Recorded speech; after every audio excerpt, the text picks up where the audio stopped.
आज माननीय बाचस्पति श्रीमती सुरमा पाढ़ी महोदया आज केन्दुझर गस्त समय आम धर्मशालार बाबा गोकर्णेश्वर मंदिर निकटरे तांको एक स्वागत संबर्धना जिला बीजेपी पक्षरु दिया जायथिला।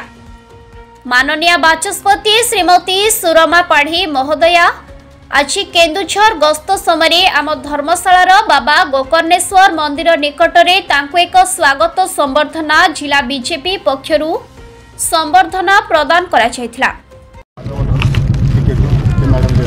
देखो मैडम आज आपनकर केन्दुझर गस्त रही धर्मशाला आपको विपुल संबर्धना दिया कौन कहबा मु समस्त को धर्मशाला अंचल समस्त कार्यकर्ता मानू आमर जिला सभानेत्री देवजानी भौणी नेतृत्व में आपण मैंने समस्त ये आसी पहुँचती मु समस्त कार्यकर्ता मानू अनेक अनेक अभिनंदन और शुभेच्छा जनाऊँगी।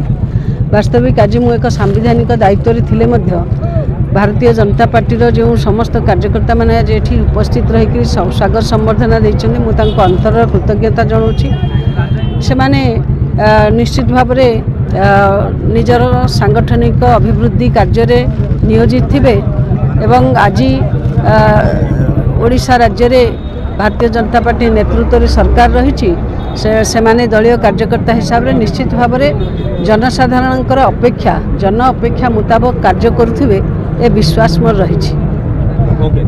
जाजपुर मिहिर खुंटिया रिपोर्ट संघर्ष टीवी।